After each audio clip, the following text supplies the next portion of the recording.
Друзья, всем привет! В этом видео я расскажу о том, как проходит день экзамена MCCPE Part 1.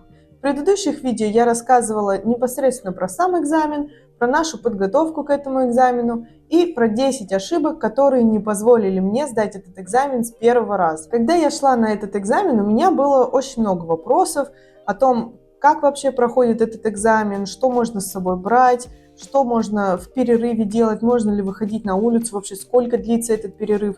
Поэтому я все подробно расскажу по шагам. Вот представим, что вы уже зарегистрировались, выбрали день и время, когда будете сдавать, и место, где будете сдавать этот экзамен. На нашу сессию апрель-май 2025 года письмо о начале регистрации нам пришло 9 декабря. Мы сдавали этот экзамен 16 мая 2025 года в Оттаве. И до экзамена, еще 9 мая, нам пришло напоминание о том, что у нас 16 мая экзамен. Будто это можно вообще забыть. Что интересного мы для себя обнаружили, когда искали более подробную информацию про этот экзамен на сайте Prometric. За несколько дней до экзамена можно приехать в центр, где вы будете сдавать этот экзамен, и потестить, как это все вообще будет проходить. Стоимость я вот здесь на экране указываю. С нами проделали полностью весь путь от момента захода в этот центр до момента, когда вы садитесь уже за компьютер и начинаете решать этот экзамен. То есть, как это происходит? Когда вы заходите в этот центр, вам выдают ключи от шкафчика, где вы можете оставить свои вещи. Вы берете с собой только паспорт или PR и бутылку воды. Далее вы проходите в комнату досмотра, вас сканируют металлодетектором, вас просят вывернуть все карманы, вас просят закатать рукава, чтобы показать вот эти части, и вас просят закатать манжеты брюк. Потом проверяют всю информацию про вас, вы тоже сверяете с тем, чтобы были правильно написаны ваше имя, фамилия, ваши паспортные данные или ваш номер карточки PR, в зависимости от того, что вы с собой берете. Сканируют ваш отпечаток пальца, делают фотографию и далее уже проводят в комнату с компьютером. За компьютерами медицинских вопросов не будет, если это тренировочный день. Там будет просто видео, обучающее о том, где какие кнопочки там на компьютере есть, что есть там флажочек, например, которым можно отметить вопросы, к которым вы хотите вернуться, красный флажочек. Ну, то есть, что-то такое базовое, такая базовая информация. И буквально через 10 минут после всего этого мы уже поехали домой. Честно говоря, я бы такой опыт порекомендовала для всех людей, которые, ну, знаете, очень-очень сильно нервничают, волнуются, переживают. Особенно в незнакомой обстановке. Вот мне, например, гораздо легче стало после того, как мы потестили всю эту систему на себе. И на следующий день, или, по-моему, через день, когда мы уже непосредственно писали сам экзамен, у меня не было такого вау-эффекта, эффекта новизны. И я знала, что сейчас будет происходить, и меня это немножечко успокаивало. Банально хотя бы, друзья, выучить, где туалет находится в этом месте, это важно. Руки помыть или хотя бы умыться от стресса и шока. Prometric центр, мы вышли. У нас был тест-драйв. Мы посмотрели, как оно все будет проходить. Интересно. Хорошо, что посмотрели. Как будто бы чуть-чуть полегче.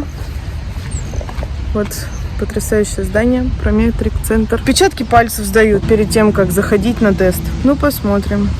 Вроде не так все прям страшно. Завтра день X. Я очень рада, что мы сегодня съездили и за $30 каждый попробовали пробник теста, грубо говоря. Там, естественно, были вопросы не медицинские, ничего вообще подобного не было. Но мы хотя бы теперь знаем, что ты приходишь туда, сдаешь отпечатки пальцев, нужен паспорт или водительские права, какие там шкафчики, где туалеты, какие правила, если ты хочешь выйти в туалет, или если у тебя есть какой-то технический вопрос, или вообще, как это все происходит. Я довольна, потому что хотя бы теперь понимаем, чего ждать. Это уже очень хорошо. Вот в таких бутылках воду нельзя.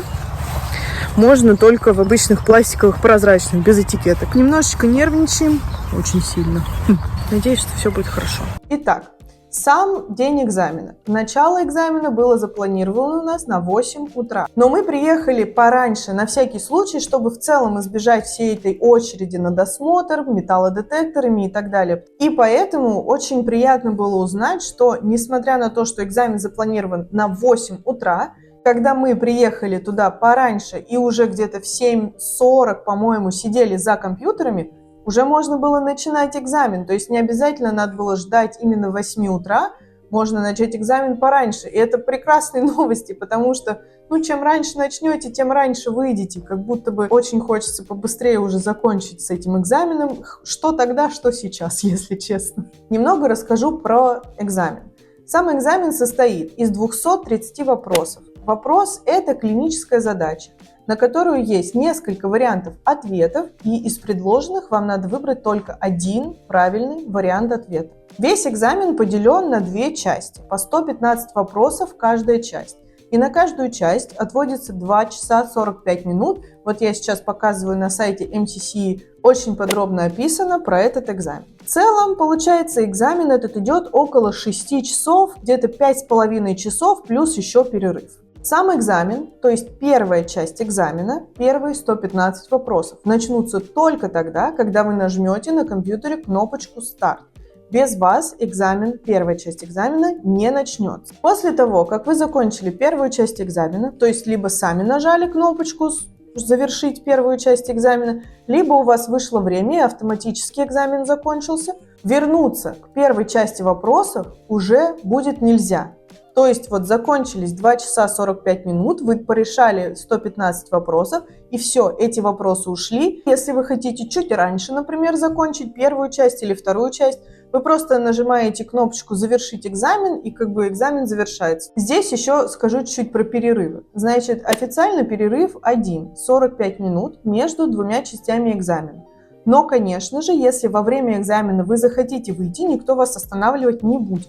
Вы на выходе из комнаты с компьютерами расписываетесь и пишете время, когда вы вышли. Потом, когда вы вернетесь со своего мини-перерыва, вас обязательно опять-таки просканируют металлодетектором, проверят ваши карманы, манжеты и запишут время, когда вы вернулись в комнату и заново начали дальше решать экзамен.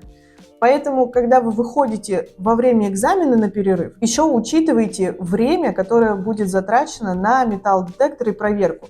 Потому что если вы выйдете во время первой части или второй части на перерыв, время останавливаться экзамена не будет. То есть время экзамена будет идти, а вы будете, соответственно, на перерыве. Учитывайте это обязательно. И еще о чем хочу рассказать. Если после первых 115 вопросов вы не хотите брать 45 минут перерыва, это не беда. Можно просто нажать кнопочку «Старт» и начать вторую часть экзамена. Но также важный момент, что если вы на этих 45 минутах перерыва задержались на чуть подольше, вторая часть экзамена автоматически начнется после 45 минут. То есть вас уже никто ждать не будет. Экзамен начнется без вас после 45-минутного перерыва. Поэтому будьте внимательны и когда вы ходите на перерыв в 45 минут, засекайте время как-нибудь или таймер себе поставьте. В общем, что-то сделайте, чтобы не пропустить начало второй части, а она может начаться без вас. Что же можно взять с собой на экзамен? Из документов обязательно брать паспорт или ПИАР. Мы на всякий случай взяли и то, и то. Все свои вещи, кроме паспорта, соответственно, или ПИАРа и воды, вы оставляете в рюкзаке под ключом в ящичке. Вот на сайте MCC есть список вещей, которые можно пронести с собой непосредственно в комнату с компьютерами. Там для медикаментов есть вроде отдельные ящички желтого цвета, если я не ошибаюсь. То есть там отдельные ключи. И если вам нужны какие-либо медикаменты, то с этим отдельно можно разобраться. А также вам еще выдадут с собой лист бумаги обычный и карандаш. И это все у вас заберут после того, как экзамен закончится. То есть это либо остается в комнате, когда вы выходите на перерыв, либо после экзамена забирают. Мы взяли с собой на каждого по 2 бутылки воды. По одной бутылке на одну часть экзамена. Из еды с собой взяли по бутерброду на перерыв 45 минут. И в целом больше ничего не брали. Если честно, друзья, особо есть не хотелось, потому что такие нервы были, особенно после того, как мы с Андреем вышли после первой части, вот с такими вот глазами, знаете, по огромные монеты, и поняли, что экзамен немножечко сложнее, чем те вопросы, на которых мы тренировались.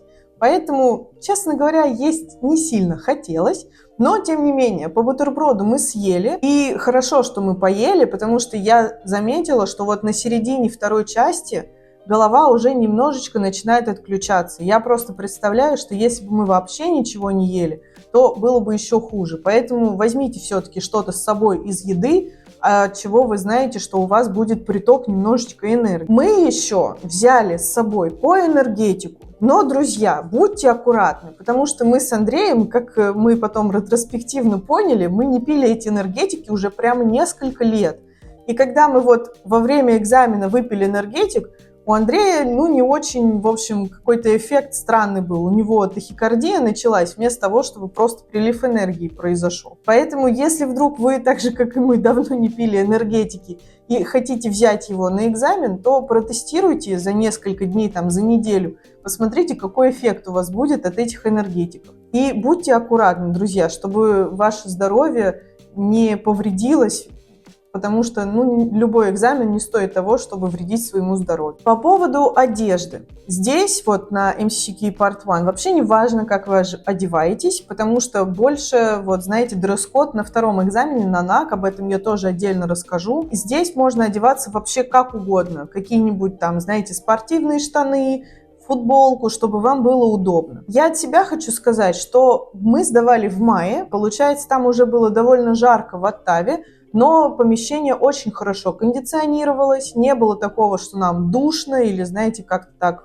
жарко. Наоборот, я очень рада, что мы с Андреем были в футболках и еще взяли с собой, знаете, такие кофточки на молнии для того, чтобы накинуть, если вдруг станет прохладно. И я и Андрей тоже периодически эти кофточки накидывали, потому что там все-таки соблюдают эту температуру для того, чтобы не перегревать людей. Поэтому, если вы знаете, что вы, например, мерзнете в таких помещениях, в таких стрессовых ситуациях, наденьте какие-нибудь носочки, наденьте кофточку с собой, это все можно проносить. Это, конечно же, проверят перед тем, как вы занесете это в комнату, но тем не менее, проносить это можно, поэтому не переживайте, друзья. Если вы знаете, что вы мерзнете, берите с собой одежду. Когда началась первая часть экзамена? Во-первых, вопросы можно решать в любом порядке, в котором вы хотите.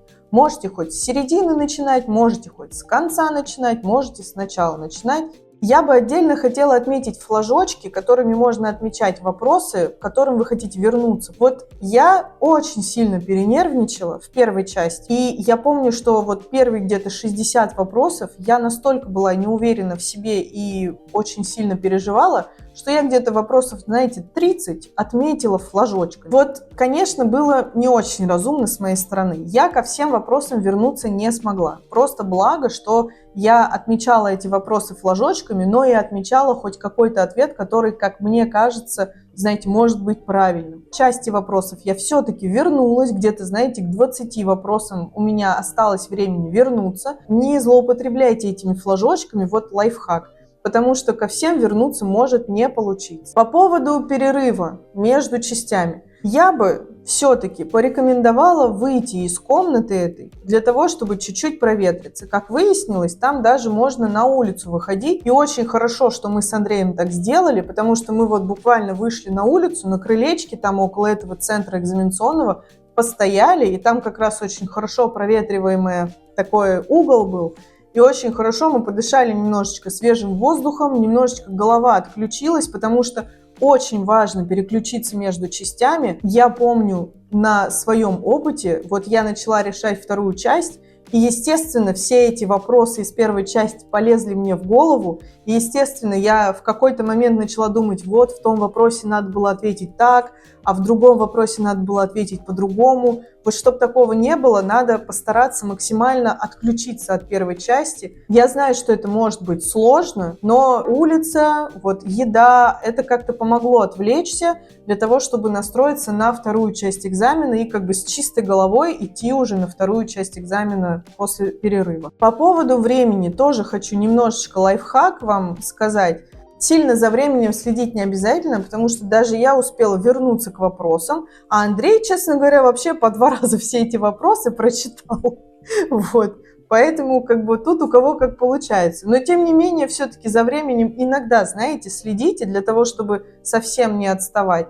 Я бы порекомендовала примерно так делать, что половина времени прошла, и вы половину из 115 вопросов, например, прорешали. То есть чтобы у вас на 58-60 вопросов ушло где-то час 20 минут, тогда будет хорошо, и вы успеете все вопросы дорешать. Но, конечно же, лучше идти чуть быстрее для того, чтобы еще успеть к спорным вопросам вернуться, но просто вот иногда следите, чтобы не отставать. Результаты в нашу сессию говорили, что придут через 12 недель. Нам пришли чуть-чуть раньше, по-моему, через 10 недель или 11. А теперь результаты вообще будут приходить через 4-5 недель. Но главное, идите уверенными, верьте в себя, и все получится. Даже если вы не сдали с первого раза, это ваш опыт, который вам поможет сдать этот экзамен еще лучше со второго раза. И я вот немного не добрала, когда первый раз сдавала этот экзамен. Сейчас я вот уже во второй раз готовлюсь к этому экзамену, и я понимаю, где у меня есть пробелы,